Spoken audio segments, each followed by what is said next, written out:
Let's go out to Philadelphia. I was born and raised on the playgrounds where I spent most of my days, and talk to Lynn. What's up, Lynn?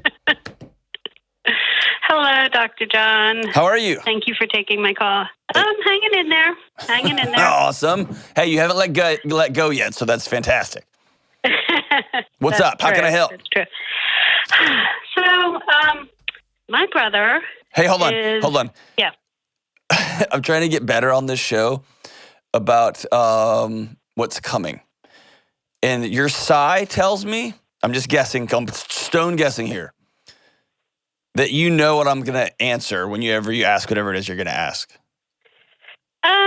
No? No, I don't. All right. I'm not there yet. Okay. I thought I was getting better at this job. I'm clearly not. It's awesome. Okay. So go I for it. would have worked through that and then not called because I would have figured, that's what he's going to say, so I don't need to call. Okay. Awesome. Okay. Let's do this. All right. So your brother. My brother, he is a long-term alcoholic with anger issues, and he's been that way for 30 years at least. So my family, myself and my daughters, we're not close to him for obvious reasons, but we're close or social with his wife and their kids. But we never discussed my brother. There was a recent event with him that kind of has blown up into the family with the kids who are in their 20s. Okay. How old is this guy? 61. Okay. All right. But my sister-in-law doesn't want anyone to know what's going on inside their house. What happened? Well, again, years of just emotional abuse. He was something drunk. happened. He fell. Something happened. Yeah. And So what it off. happened? He was drunk. He fell, injured himself, was hospitalized. My niece they were trying to use this as an opportunity to not have him come home, but go into rehab or go to the VA. One of my other sisters, he was reaching out to her, not giving her the full story, and dragged her into it. And she ended up somehow enabling him to go back into the home. So now my nieces and nephews are furious at my sister because it kind of screwed up their plans. So everyone's like, it's all awkward. But again, with my sister-in-law not wanting anyone to know, pretending nothing's going on. With the holidays coming up, I'm not sure, do we just all go back to pretending everything's fine? Meanwhile, I heard you describe it in a prior call, how the kids are living in this hurricane or tornado, and that's what I feel like for those kids. Yeah. Do they still live at home? Yeah, they're all in their young 20s, just in college or finishing up college. So they've lived this forever. Yes, exactly. And nobody's helping them. Nobody came to their rescue. Nobody rescued these kids. And I'm heartbroken for them. I am too. And I always knew he was not pleasant, but I figured it wasn't. I didn't know until now that it was as bad as. But you knew, been. You knew. You knew, right? Yeah. And there's some guilt over. Should I have stepped in? Should I have said something and all that? I think it's important to own that guilt. Okay. Okay. And here's what your family system needs in a desperate way is for somebody to start telling the truth. Because your brother became a secret. He became a shameful shadow in your family system. And but how can we do that when his wife doesn't? It's your brother. Well, it's your brother. Frankly, I feel like writing him off. I'm on her. I'm more worried about her and the kids.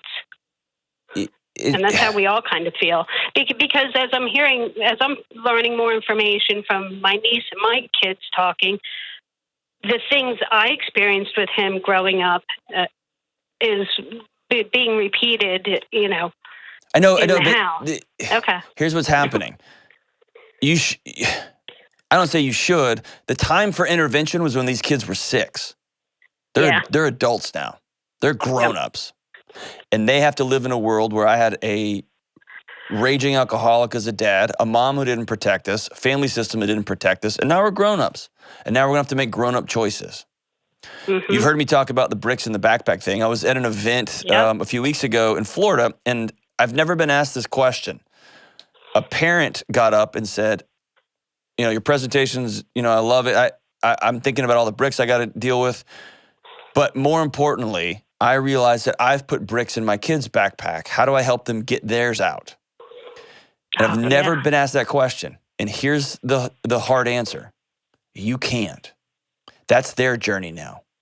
Mm-hmm. And a parent's goal is to put as few bricks in their kid's backpack as humanly possible. Because the world will put plenty in them. They're kids and they'll make dumb decisions and they'll have their own to deal with. They'll be adults and they'll have moments where they don't make great choices or seasons where they make great choices. So they have to deal with their own. But once they're in there, that is their adventure to heal and get that out. A parent can't reach back in there. A parent can make it easier. They can say, I'm sorry. They can say, I screwed this up. They can help financially. But that's the kid's job. And these kids got it left. And so how old are you? 55. Yeah. I mean, you can't get in the middle of somebody else's family system. It's over. The ship sailed. Yeah. What you can do, and I think you feel real guilty and you see it and you're trying to recorrect it. And there's not with you, I'm not going to point this at you, I'm saying your family system has significant immaturity running through it. Y'all acting like kids. Hey, we can trick him into, or now we got an opportunity to, it's like y'all are building a fort out in the woods. And we got this stick and we found this board and this is somebody's life. You can't trick somebody into rehab. Mm-hmm. You've heard me say this. You got to go in there and flip all the lights on, turn the music on and say, this dance is over. And looking at sweet sister-in-law, I don't care. That's my brother and I love him. And I'm going to look him in the eye and say, I love you enough to say, I'm scared. I don't want you to die. And if you want help, I'll walk with you. Mm-hmm. And that's it. And I know y'all don't want to blow up the holidays. The holidays are blown up. Well, yeah, and we've made our peace with that. Yeah, we're blaming it on COVID. No, it's not. It's not. Yeah. Here's you can only work forward. Right. What's happened has happened. I think it would be helpful for you to write yourself a letter and say the things to yourself. Here's what I should have done, and I didn't. Here's what I wish I had done, and I didn't. Here's how I experienced that guy when I was a kid, and I was scared of him. I still am scared of him. And I'm trying to help him peripherally, but he's just a nuclear reactor, and I'm scared of him. Mm-hmm. And here's what mom and dad contributed to that. And here's where we are now. Because everybody's trying to do everything at once, and it's just all weird and childish, and what about that? But somebody's got to be an adult. And you can't go fix his 20-year-old kids.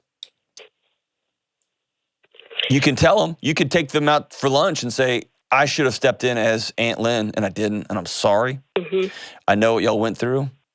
And if you need anything from this point forward, I'm here for you. Okay. I can do that.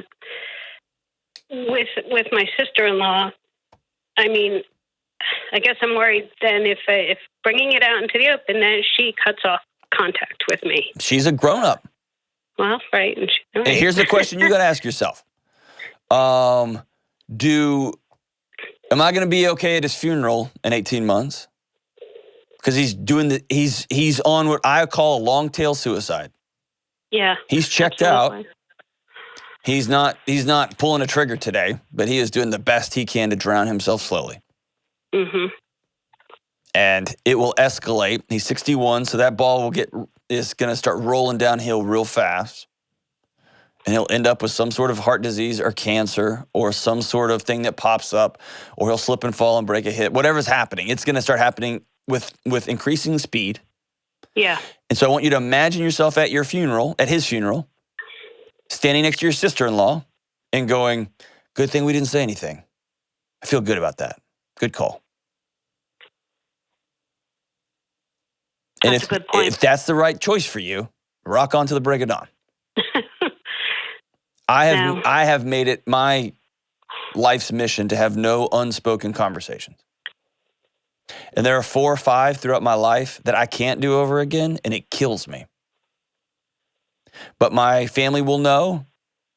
If I think they're going to kill themselves, they're going to know they're going to have to go through me first. They're going to at least have heard what I have to say about it. And they're going to know that I love them. And they're going to know that if they need something, I'll do the best I can to help. And then if he wants to keep on drinking and being angry and being full of rage and whatever, he can do that. He's a 61-year-old man. And if there's 20-year-old kids want to keep living in that toxic sewage, they're 20-year-old kids. They're in their young 20s. They can do what they want. If they're going to take his money for tuition and deal with the abuse and the beatings and watch their mother just get stepped on, that's their choice. They're adults. I think it's a terrible choice. I tell him to shove his money. I'm going to be on my own. I'm going to go get help. I'm going to live healthy. I'm going to stop this nonsense. But that's their choice. And I can't say that when I was in my 20s, I would have made a different choice. I'm just old man now. But you can't trip somebody and kind of nudge them into rehab. And you can't use this as an excuse to do a thing so you can do it. Somebody's got to quit being immature. Say, this is what this is going to be.